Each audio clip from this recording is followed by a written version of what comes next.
मित्रों नमस्कार। आज फिर से एक मोती चुन लाए हैं गुरुदेव डॉक्टर हिम्मत सिंह सिन्हा जी के शाश्वत ज्ञान और उनके अपार शोध के बाद लिखित अतुल साहित्य के सागर से। आज गुरुदेव हिम्मत सिंह सिन्हा जी शारीरिक रूप से तो हमारे बीच नहीं हैं, परंतु उनका लिखा अतुल अपार साहित्य हमारे पास बिखरा हुआ है। बस उसी को समेटकर इस मंच पर आपके साथ साझा करने की कोशिश करते रहते हैं। कोशिशों की इसी लड़ी में जोड़ रहे हैं आज की ये कड़ी, तुलसी की कृष्ण भक्ति कृष्ण गीतावली। तुलसी की कृष्ण भक्ति कृष्ण गीतावली, इस शीर्षक के अंतर्गत डॉक्टर हिम्मत सिंह सिन्हा लिखते हैं, तुलसी की मानसेतर सभी रचनाओं में कृष्ण गीतावली का विशिष्ट स्थान है, क्योंकि भक्ति आंदोलन में राम और कृष्ण के नाम से विभिन्न संप्रदाय खड़े करके समाज को तोड़ने का प्रयास करने वालों के विरुद्ध सांस्कृतिक अखंडता स्थापित करने का यह पुष्ट प्रमाण है। तुलसीदास अपने युग के उन संत कवियों में से एक अग्रगण्य संत थे जिन्होंने तत्कालीन परिस्थितियों का गहराई से अध्ययन किया और समाज में व्याप्त विषमता को दूर करने के लिए समन्वय की प्रवृत्ति को प्रोत्साहन दिया। इस समन्वयात्मक दृष्टिकोण के कारण वो लोकनायक तथा संस्कृति के रक्षक बन गए। जो विखंडन करने वाले तत्व भिन्न भिन्न संप्रदाय खड़े कर रहे थे, तुलसी ने सबको निस्तेज कर दिया। अपने विश्व प्रसिद्ध और कालजयी ग्रंथ रामचरितमानस में उन्होंने राम के चरित में सभी देवों का समावेश करके समन्वयवाद का प्रमाण दिया है, क्योंकि वो जानते थे कि राम का चरित अन्यायवर्जी नहीं अपितु सर्व समावेशी है। बालकांड में जहां से राम कथा आरंभ होती है, 45वें दोहे में कुछ यूं वर्णित है। वहां भरद्वाज मुनि ने याज्ञवल्क्य से प्रश्न किया कि राम कवन प्रभु पूछहु तो ही, कहिए बुझाई कृपा निधि मोही। तो उन्होंने रामचरित का वर्णन करना आरंभ नहीं किया, क्योंकि अन्य देवों के बिना राम का चरित अधूरा है। इसलिए उन्होंने कहा, प्रथम ही मैं कही शिव चरित बूझा मर्म तुम्हार, सुचि सेवक तुम राम के रहित समस्त विकार। जो शिवचरित को रामचरित का अवियोज्य अंग मानकर श्रवण करेगा, वही सुचि सेवक राम का होगा। फिर दूसरे अयोध्या कांड में कहा, भरत चरित करि नेम तुलसी जो सादर सुनहि। अर्थात भरत के चरित बिना रामचरित पूरा नहीं हो सकता। पंचम सोपान सुंदर कांड में पवन तनय के चरित सुहाय कहकर हनुमान के चरित को भी रामचरित का अंश बना दिया। तब सबको मिलाकर रामचरित पूर्ण हुआ। उत्तरकांड के अंत में दोहा 130 से पूर्व छंद 2 में रघुवंश भूषण चरित यह नर कहीं सुनहि जे गावहि। जब सभी एक धारा में प्रवाहित हैं, तो फिर कृष्ण भक्ति की जो धारा बह रही थी, वह इस समन्वय की परिधि से बाहर कैसे रह सकती थी। गोस्वामी राम भक्त अवश्य थे, किंतु उनमें सांप्रदायिक कट्टरता का लेश भी न था। उन्होंने इस प्रकार की संकुचित वृत्ति की सर्वत्र निंदा भी की और समन्वय का प्रयत्न भी किया है। यही कारण है कि वृंदावन यात्रा के अवसर पर उन्होंने कृष्ण लीला संबंधी पदों की रचना कर डाली। यद्यपि कृष्ण चरित पर विरचित उनकी यह लघुकाय रचना है, परंतु इससे ये प्रकट हो जाता है कि अवधि के साथ साथ ब्रज भाषा पर भी गोस्वामी जी का कैसा असाधारण अधिकार रहा है तथा उनमें कृष्ण भावना कितनी गहन थी। इस रचना में केवल 61 पद हैं, जिनमें श्री कृष्ण की बाल लीला, गोपियों का उपालंब, इंद्रकोप, गोवर्धन धारण, मथुरा प्रस्थान, गोपियों का विलाप, उद्धव संवाद, भ्रमर गीत एवं द्रौपदी चीर प्रवर्धन के प्रसंगों का वर्णन किया गया है। सिद्धोक्तियों से पूर्ण बोलचाल की भाषा में रचे हुए ये पद इतने सजीव और क्रमिक हैं कि कृष्ण लीला संबंधी सारे विवरण का मूर्त रूप हमारे नेत्रों के सामने उपस्थित कर देते हैं। इनमें आदि से अंत तक सहज, सरल और बोधगम्य ब्रज भाषा का प्रयोग हुआ है। सिन्हा जी आगे लिखते हैं, कृष्ण गीतावली की रचना कब हुई, इसके विषय में विद्वानों में मतैक्य नहीं है। मानस को छोड़कर तुलसी ने अपने अन्य किसी ग्रंथ की रचना का समय खोलकर स्पष्ट नहीं किया। उनके समकालीन किसी व्यक्ति का भी कोई स्पष्ट लेख प्राप्त नहीं है। भिन्न भिन्न विचारकों ने इस संबंध में अपने अपने मत प्रस्तुत किए हैं। मूल गोसाई चरित के लेखक बेनी माधव दास के मतानुसार कृष्ण गीतावली की रचना मानस के पूर्व संवत 1616 से 1628 के बीच बताई गई है। कहते हैं कि 15 वर्ष की लंबी यात्रा के पश्चात जब तुलसी चित्रकूट पहुँचे, वहाँ संवत 1607 में उन्हें अपने इष्ट देव श्री राम के दर्शन हुए। उनकी ख्याति सर्वत्र फैलने लगी। संवत 1616 में सूरदास जी उनसे मिलने आए और अपना सूर सागर उन्हें दिखाया। तुलसी को ये देखकर बड़ा हर्ष हुआ कि सूर ने अपने सूर सागर में एक पूरा स्कंध राम के चरित वर्णन पर लिखा है।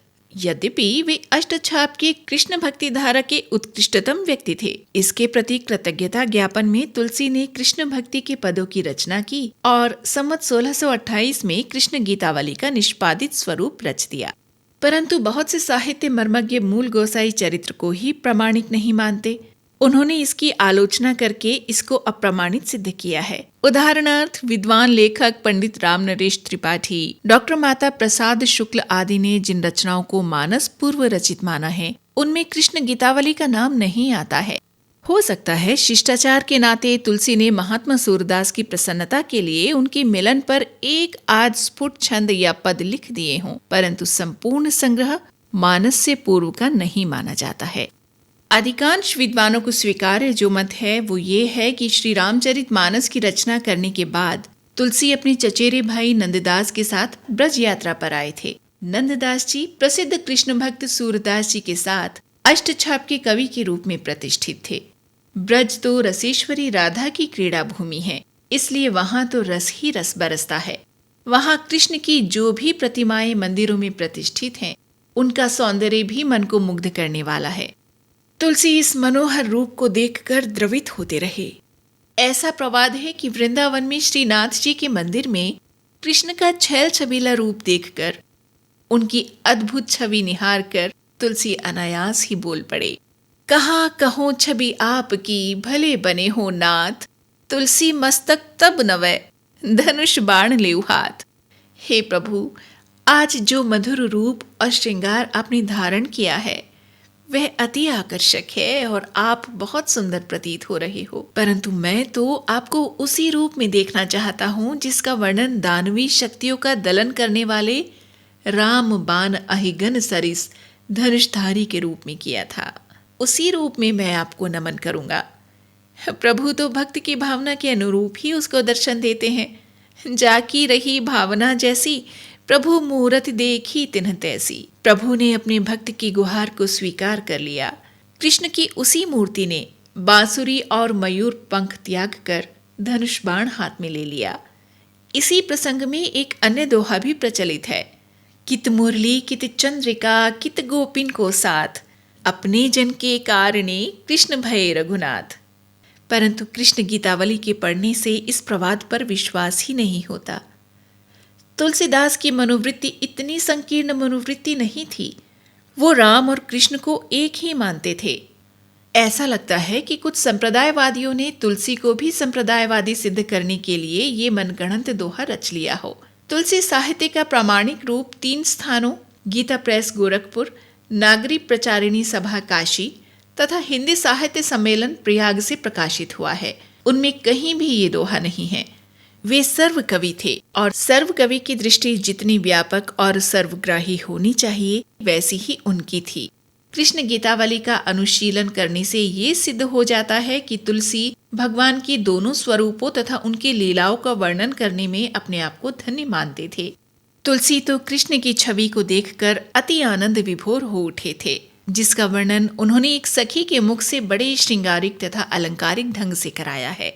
और इस कृष्ण सौंदर्य का वर्णन करने वाले पद को पढ़ते ही कृष्ण का रूप सामने आकर खड़ा हो जाता है। देखु सखी हरि बदन इंदु पर, चिक्कन कुटिल अलक अवली छवि कहीं न जाई, शोभा अनूप बर बाल भुअंगिन निकर मनहु मिली, रही घेरी रस जानि सुधाकर, तजि न सकहि नहीं करहि पान, कहूँ कारण कौन विचार डरहि डर, अरुण बनज लोचन कपोल शुभ श्रुति मंडित कुंडल अति सुंदर, मनहु सिंधु निज सुतहि मनावन, पठय जुगुल बसीठ बारिचर, नंद नंदन मुख की सुंदरता, कहीं न सकत श्रुति शेष उमाबर। तुलसीदास त्रैलोक्य विमोहन, रूप कपट नर त्रिबुध सुलहर। हे सखी, श्याम सुंदर के मुख चंद्र पर चिकनी और घुंघराली अलकावली की छवि तो देख। उनकी ऐसी अनुपम और श्रेष्ठ शोभा है कि जिसका वर्णन नहीं हो सकता। ऐसा लगता है कि मानो बाल नागिनियों के दल ने चंद्रमा को अमृत रूप जानकर घेर लिया है, पर वे ना तो उसे छोड़ ही सकती हैं और ना पान ही करती हैं। पता नहीं चल रहा कि इसका क्या कारण है। श्याम सुंदर के नेत्र लाल कमल जैसे हैं, मनोहर कपोल हैं, कान अत्यंत सुंदर कुंडलों से सुशोभित हैं। मानो समुद्र ने अपने पुत्र को मनाने के लिए मकराकृति वाले 2 कुंडलों के रूप में 2 मगरों को दूत बनाकर भेजा है। नंद नंदन के श्रीमुख की सुंदरता का वर्णन वेद, शेष जी और पार्वती पति शंकर जी भी नहीं कर सकते। तुलसीदास जी कहते हैं कि लीला से मनुष्य बने हुए एवं तीनों लोकों को विमोहित करने वाले श्री कृष्ण का ये रूप तीनों तापों को हर लेता है। कृष्ण के रूप माधुर्य का इतना सुंदर तथा हृदय स्पर्शी वर्णन करने पर यदि कोई तुलसी पर ये आरोप लगाए कि उन्होंने कृष्ण के श्रृंगारिक रूप को नमन नहीं किया, तो इस आरोप का मिथ्यात्व स्वयं सिद्ध हो जाता है। तुलसी ने अष्टछाप के कवियों से रस माधुर्य का पान किया। ब्रज की भूमि तथा ब्रज की भाषा में तो रस ही रस है। तुलसी ने उस रस को कृष्ण गीतावली में उड़ेल दिया है, उसमें जोड़ दिया। वृंदावन यात्रा के अवसर पर उन्होंने कृष्ण भक्त कवियों के संपर्क से कृष्ण पर रचना करने की जो भावना व्यक्त की थी, उसका उन्हें शील निर्वाह करना आवश्यक था। इसलिए कृष्ण चरित पर उन्होंने कृष्ण भक्तों की ही शैली में, उन्हीं की भाषा में तथा उन्हीं के भावों में कुछ पद रच डाले। यह कृष्ण गीतावली प्रबंध मुक्त काव्य है, जिसमें कृष्ण का पूरा चरित्र तो नहीं, किंतु एक एक मुक्तक पद में एक एक लीला या कथा आ जाती है। कृष्ण गीतावली गीत शैली में है। इसके सारे पद संक्षिप्तता की कसौटी पर खरे उतरते हैं, जो गीत काव्य का बाह्य गुण है। संक्षिप्तता गीत को प्रभावपूर्ण और भाव को अखंड बनाए रखती है। तुलसी के इस लघु कलेवर में भाव की तीव्रता और अनुभूति के आवेग की अनुपम सृष्टि भी है। करिहें बालक की सी केल, बिछुरत श्री ब्रजराज, आज इन नयननी की प्रतीति गई आदि ऐसे गीत हैं जिन्होंने संक्षिप्तता की दृष्टि से अनुभूति को अधिक मात्रा में बोधगम्य बना दिया है। राम काव्यों की भांति तुलसी ने इस ग्रंथ को विभिन्न कांडों में विभाजित नहीं किया है। वे कृष्ण गीतावली को मंगलाचरण से आरंभ नहीं करते। कृष्ण काव्य की परंपरा में मीरा को छोड़कर शेष सभी कवियों ने कृष्ण के बाल रूप की आराधना की है। तुलसी भी इसी का अनुसरण करते हुए सीधे कृष्ण की बाल लीला से अपने ग्रंथ का आरंभ करते हैं। बड़ा भावपूर्ण वर्णन किया है बाल कृष्ण का। लय उछंग गोविंद मुख बार बार निरखै, पुलकित तनु आनंद घन छन छन मन हर्षय, पूछत तोत रात बात माते ही जदुराई, अतिशय सुख जाते तो ही मोहि कहु समझाई, देखत तु वो बदन कमल मन आनंद होई, कहे कौन रसन मौन जाने कोई कोई, सुंदर मुख मोहि देखाऊ इच्छा अति मोरे, मम समान पुण्य पुंज बालक नहीं तोरे, तुलसीदास प्रभु प्रेम विबस मनुज रूप धारी, बाल केली लीला रस ब्रज जन हितकारी। यशोदा मैया बाल कृष्ण को गोद में लेकर बार बार उनके सुंदर मुख को निहार रही हैं। आनंद की घनमूर्ति श्री कृष्ण माँ की गोद में अधिकाधिक हर्षित हो रहे हैं और उनका शरीर पुलकित हो रहा है। माता को इस प्रकार आनंद मग्न देखकर श्री कृष्ण अपनी तोतली वाणी में माँ से पूछते हैं, मैया तुझको किस कारण से अत्यंत सुख हो रहा है, वह मुझको समझा कर कह। माता बोली, लल्ला तेरा मुख कमल देखते ही मेरे मन में आनंद होता है। उस आनंद का वर्णन कौन करे, उस अलौकिक आनंद को तो कोई कोई ही जानता है। माँ वात्सल्य प्रेम में विभोर होकर कहती हैं, अच्छा लल्ला, मेरी बड़ी इच्छा है कि तू अपना सुंदर मुखड़ा बार बार इसी प्रकार मुझे दिखाता रहे। मेरे समान पुण्य पुंज कोई नहीं है, क्योंकि तेरे समान कोई बालक जगत में दिखाई नहीं देता। तुलसीदास का भाव ये है कि ऐसा पुण्यात्मा दूसरा कौन है जिसको स्वयं भगवान अनुपम बालक पुत्र रूप में मिले हों। तुलसीदास जी कहते हैं, प्रेमवश होकर मेरे प्रभु ने मनुष्य रूप धारण किया है और ब्रिजवासियों का हित करने के लिए बाल क्रीड़ा रूप लीला रस के आवेश में मग्न है। इस पद में शब्द चयन सर्वथा उचित एवं भावानुकूल है। वात्सल्य रस की पूर्ण परिपाक व्याख्या की है तथा कृष्ण की बाल लीला का बड़ा मोहक वर्णन किया है। ब्रजवासी कितने धन्य हैं कि उनका हित करने के लिए श्री कृष्ण मानव रूप धारण कर ब्रज में ग्वाल बाल के साथ मनुज जैसी क्रीड़ा कर रहे हैं। माँ की गोद से उतरकर अब कृष्ण आंगन में ठुमक ठुमक कर चलने लगे हैं। कटी तट में छोटे छोटे घुंघरू सुशोभित हो रहे हैं। अपने ही पैरों में नूपुर की ध्वनि के मधुर शब्द सुनकर कूद कूद कर नर्तन कर रहे हैं।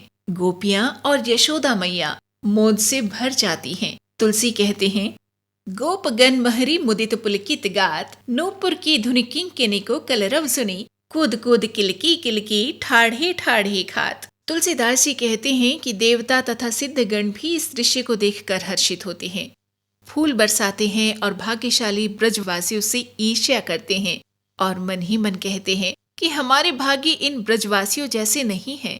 हमें ये आनंद प्राप्त करने का सौभाग्य नहीं मिल रहा है। इतना मोहक वर्णन तुलसी की कृष्ण भावना का प्रमाण नहीं तो और क्या है।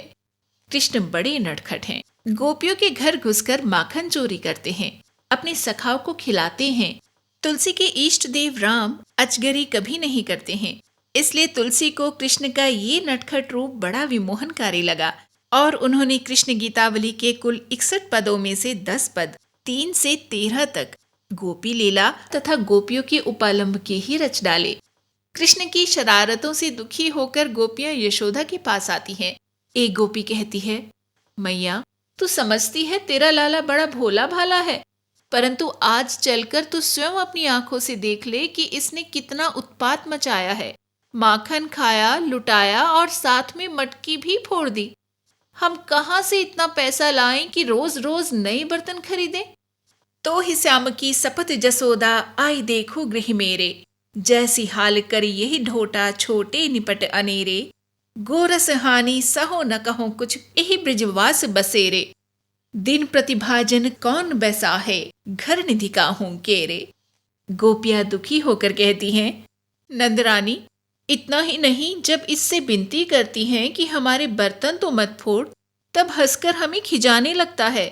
दूसरी ग्वालिन आकर मैया को उल्हाना देने लगी कि मैया तेरे पैरों पड़ती हूँ, तू अपने ब्रज को संभाल ले, हमारा तो नाक में दम आ गया है। प्रतिदिन इतनी हानि कौन सहन करेगा। महरे तिहारे पाए परो अपना ब्रज लीजे, सही देख्यो तुम सो कहियो अब नाक ही आई, कौन दिन ही दिन छीजे। इन पदों में ब्रज लीला का वर्णन करने में तुलसी का अत्यनुपम भाव दिखाई पड़ता है, जो बड़ा मनमोहक है। इस समूचे पद में गयता तथा संगीतमयता विद्यमान है। संवाद शैली बड़ी मोहक है। माता यशोदा जब कृष्ण को समझाने लगती है कि बेटा आप ये शरारत त्याग दे, तेरे ब्याह की बात चल रही है, कल तुझे देखने तेरे सास ससुर आएंगे, वे लोग तेरी चोरी करने की बात सुनकर विचलित हो जाएंगे और तेरी नई नवीली दुल्हन तुझे ताने देगी कि नंद बाबा के घर इतना माखन होता है, फिर भी तू चोरी करता फिरता है। तो अपने ब्याह में अड़ंगा लगते देख कृष्ण भड़क उठते हैं और गोपियों को प्रत्युत्तर देते हुए उन्हीं पर प्रत्यारोप लगाते हैं। कहते हैं, मैया ये ब्रज की चतुर लुगाइयां मुझ पर झूठे आरोप लगा रही हैं। मैया ऐसो अजब ब्रजधाम तेरो जहां पानी में आग लगावे लुगाई। ये स्वयं अपने मटके को फोड़कर फिर उल्हाना देने तेरे पास आ जाती हैं। कृष्ण कहते हैं, मो कहूँ झूठहु दोष लगा वही, मैया इन्हीं बानी पर घर की नाना जुगुति बना वही। इन्ह के लिए खेले बो छाड्यो तऊ ना उबरन पावही, भाजन फोरी बोरी करी गोरस दैन उरहनो आवही। ये स्वयं ऐसी करतूतें करती हैं और दोष दूसरों के सिर पर मरती हैं। सुनी सुनी बचन चातुरी ग्वालिनी, हंसी हंसी बदन दुरावही, बाल गोपाल केली कल की रति तुलसीदास मुनि गावही। माता यशोदा भी अपनी कन्हैया का ही पक्ष लेती हैं और कहती हैं कि मेरा भोला भाला श्याम कभी किसी के घर नहीं जाता है, कबहु न जात पराए धामहि, खेलत ही देखो निज आंगन सदा सहित बलरामहि। माता कहती हैं कि मेरे घर दूध दही और माखन की कमी थोड़ी ही है, धन धान्य नवनिधि से मेरा घर भरा पड़ा है। बेटा ऐसी महिलाओं के घर मत जाया करो जो अपना दोष छुपाने के लिए तुम्हें आरोप लगाए रहती हैं।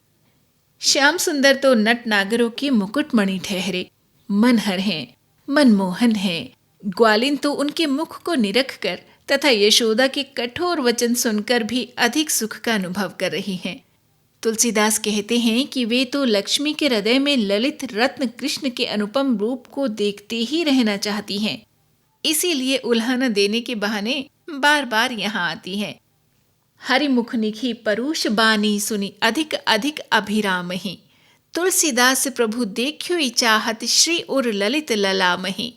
पूर्वी ब्रज भाषा में रचित इस पद में तुलसी ने भावानुकूल शब्द योजना का प्रयोग बड़े सुंदर ढंग से किया है। गोपियां तो कृष्ण को सदैव अपने हृदय में बसाए रखती हैं, क्योंकि वो लक्ष्मी के श्री उर के ललित ललाम हैं। तुलसी इसी भाव को बड़ी सरलता से प्रकट करने के लिए शब्दावली चुनते हैं, जिससे पाठक रसमग्न हो जाए और उसके मन में श्री कृष्ण की मुस्कान भरी छवि को सतत निखरने की लालसा जाग जाए।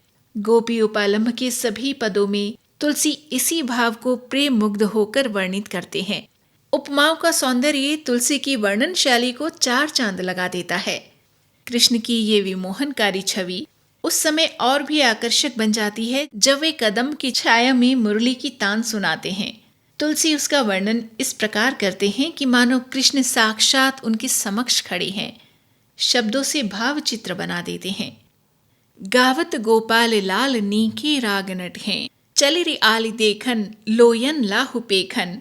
ठाढ़े सुर तरु तर तटिनी के तट हैं, मूर चंदा चारु सिर मंजु गुंजा पुंज धरे। बनी बन धातु तन ओढ़े पीत पट हैं, मुरली तान तरंग मोहे कुरंग बिहंग। जो है मूरति त्रिभंग निपट निकट हैं, अंबर अमर हर्षत बरषत फूल। स्नेह शिथिल गोप गाइन के ठट हैं, तुलसी प्रभु निहारी जहाँ तहाँ ब्रिज नारी। ठगी ठाढ़ी मगलिए रीते भरे घट हैं। माधुर्य मूर्ति श्री कृष्ण त्रिभंगी मुद्रा में खड़े वंशी वादन कर रहे हैं और नट राग मुरली की धुन पर गा रहे हैं। सखियां एक दूसरे से कह रही हैं कि चलो उनके रूप का दर्शन करके नयन लाभ प्राप्त करें। सिर पर मोर मुकुट है और सुंदर घुंघराले बालों के गुच्छे सुशोभित हो रहे हैं। गले में वैजंती माला पड़ी है और पीतांबर धारण किया हुआ है।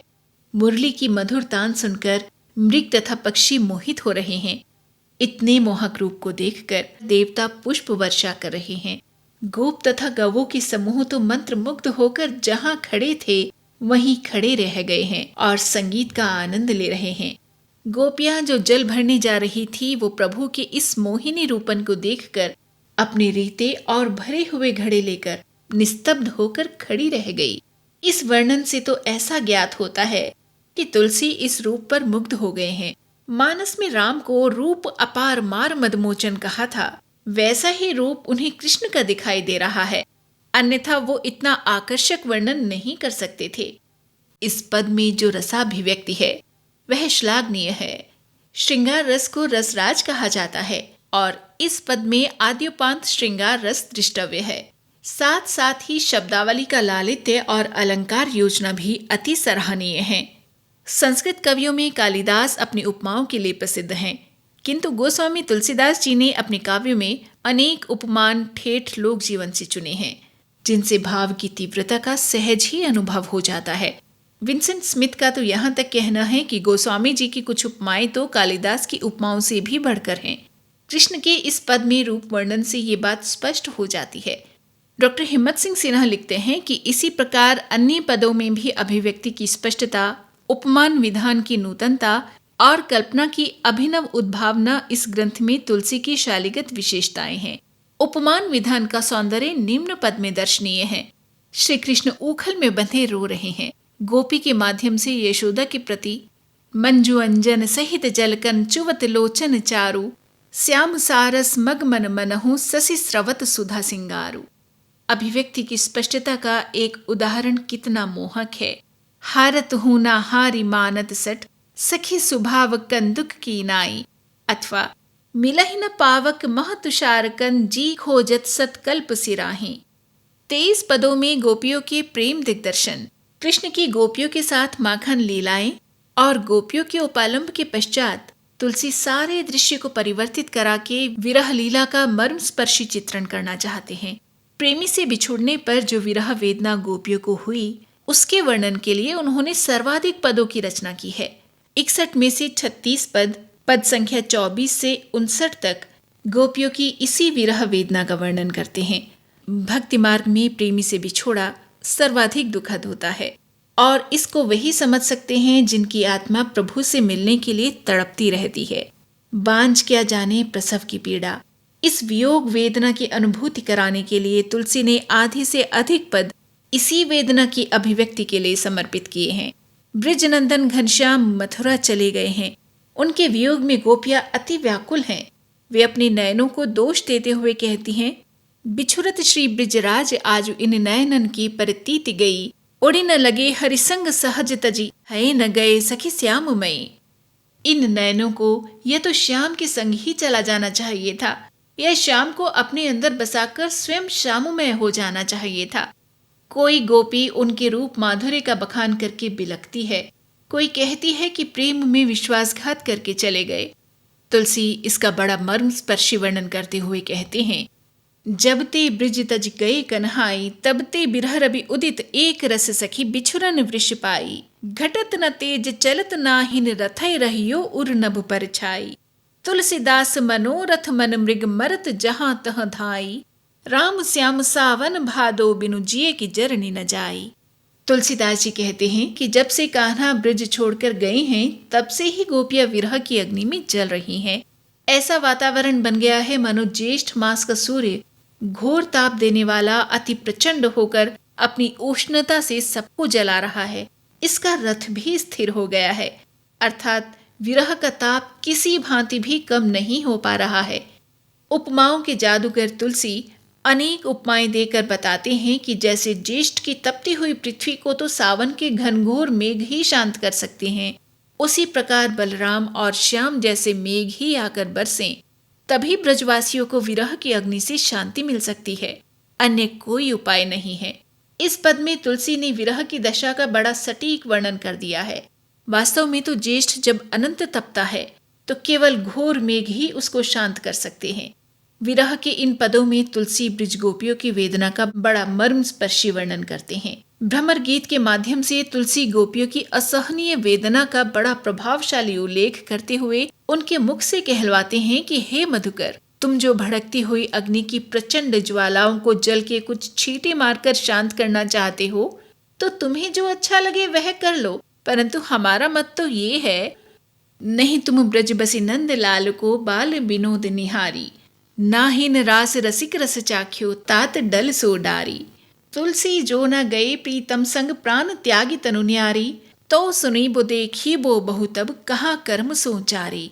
तुम रस के लोभी फूलों के रस का तो रसास्वादन करते रहे, परंतु तुमने ब्रज में बसकर ना तो कृष्ण के बाल विनोद को देखा है और न तुमने उन रसिक शेखर के रस माधुर्य का आस्वादन ही किया है, अन्यथा तुम ऐसे नीरस उपदेश कभी न देते।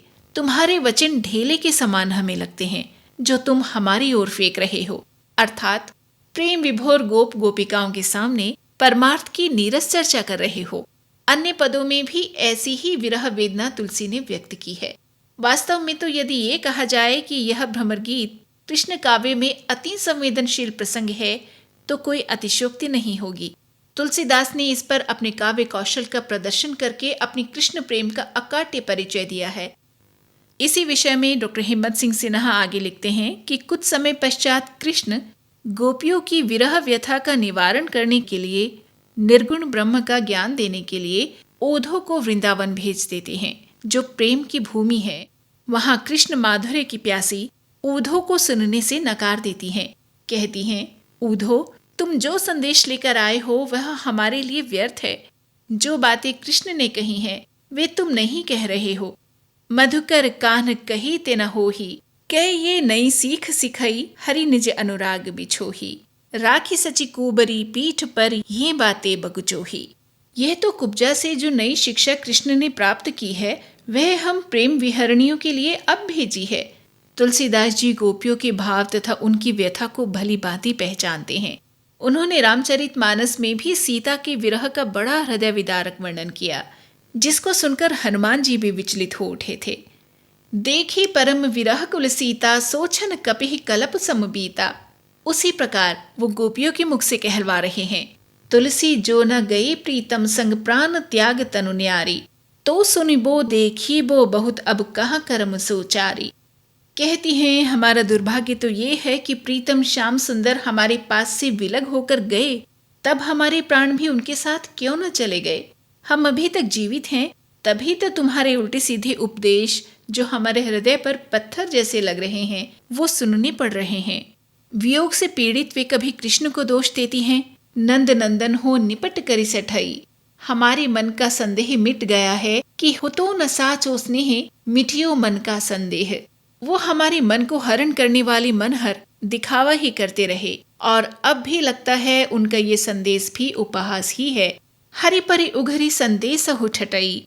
कोई कहती है, अरे भ्रमर, यदि इन्हें अंत में हमें रोती बिलखती छोड़कर चले ही जाना था तो असंख्य गोप अबलाओं का हृदय हरण नहीं करना चाहिए था। जो पे अली अंत इह करीबो हो तो अगिनत अहिर अबलानी को हट न हियो हरिबो हो। अंत में वो ऊधो पर कटाक्ष और तीक्ष्ण वाग्बाण चलाते हुए कहती हैं, ऊधो, तुम्हें अपना उपदेश सुनाने की चिंता लगी है, परंतु तुम्हारा कठोर हृदय दूसरों की व्यथा क्या समझे। ज्ञान की गठरी खोलने से पहले ब्रजवासियों की वेदना को तो देखो। ऊधो या ब्रज की दशा विचारो, ता पाछे ये सिद्धि आपनी जोग कथा विस्तारो। जा कारण पठई तुम माधव, सो सोचहु मन माही। केतिक बीच बिरह परमारथ, जानत हो कि धौ नाही। परम चतुर निज दास श्याम के, संतत निकट रहत हो। जल बूढ़त अवलंब फन को, फिर फिर कहाँ कहत हो। वह अति ललित मनोहर आनन, कोने जतन बिसारो। जोत जुगुति अरु मुकुति विविध विधि, वा मुरली परवारो। गोपियां कहती हैं, उद्धव जी, पहले इस ब्रज ललनाओं की दशा पर तो विचार करो, फिर अपने इस योग कथा रूप का बखान करना। तुमको माधव ने जिस कारण से हम लोगों के पास भेजा है उसका मन में विचार करो। श्री कृष्ण की दी हुई विरह व्यथा में और तुम्हारे कैवल्य मोक्ष के नीरस भाषण में कितना अंतर है। तुम ये जानते हो या नहीं? तुम तो परम चतुर हो और श्याम सुंदर के निजी सेवक हो, सदा उनके पास ही रहते हो, फिर भी जल में डूबते हुए को तुम उससे उबारने के लिए, फेन का सहारा लेने के लिए बार बार क्या उपदेश दे रहे हो? अर्थात हम विरह सागर में डूबी हुई हैं, हमें परमार्थ रूपी फेन के सहारे बचाना चाहते हो। धन्य है तुम्हारी यह चतुरता, इसको अपने ही पास रखो।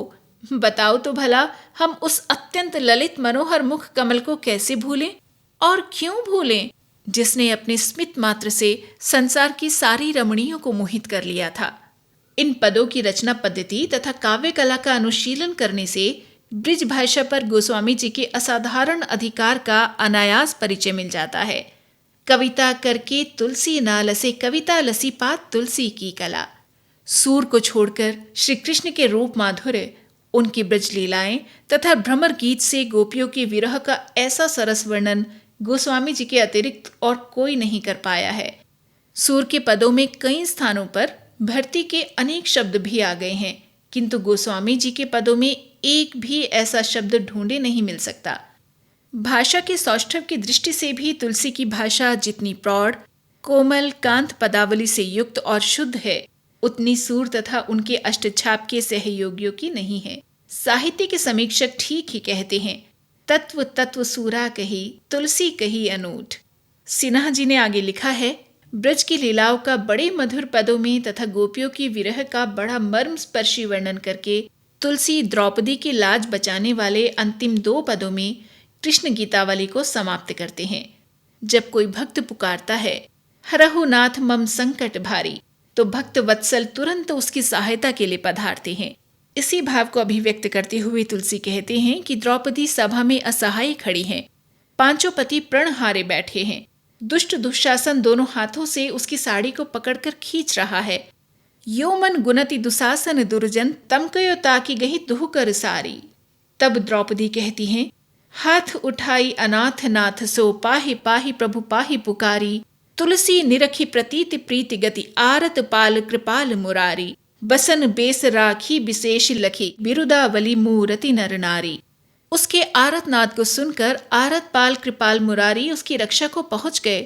अंतिम पद में द्रौपदी की आर्त पुकार और उसकी लाज की रक्षा पर आकाश में देवताओं के दुंदुभी घोष से ये ग्रंथ समाप्त होता है।